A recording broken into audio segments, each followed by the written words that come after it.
Good morning, નમસ્કાર મિત્રો. હું આજે સવારે ઉઠ્યો 5:35 ઉઠ્યો. પછી કોફી પીધી. કોફી પીને પછી 5 મિનિટ મેડિટેશન કર્યું. 5 મિનિટ મેડિટેશન કરીને જીમમાં ગયો. જીમમાંથી આવીને પછી હું ડ્રાઇવિંગમાં ગયો મારા સીટ સાથે. ત્યાંથી આવી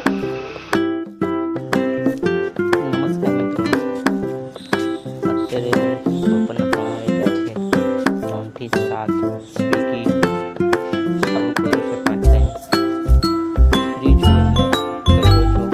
કાંઈ તમને જરૂરી જ છે જ્યાં પાર્ટ ટાઈમ મારે કરવું જ પડે. ત્યારે સ્વિગીમાં કેટલો ઓર્ડર લાગે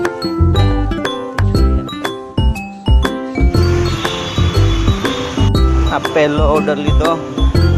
જાઉં છું 7.5 કિલોમીટર દૂર છે બેસતા.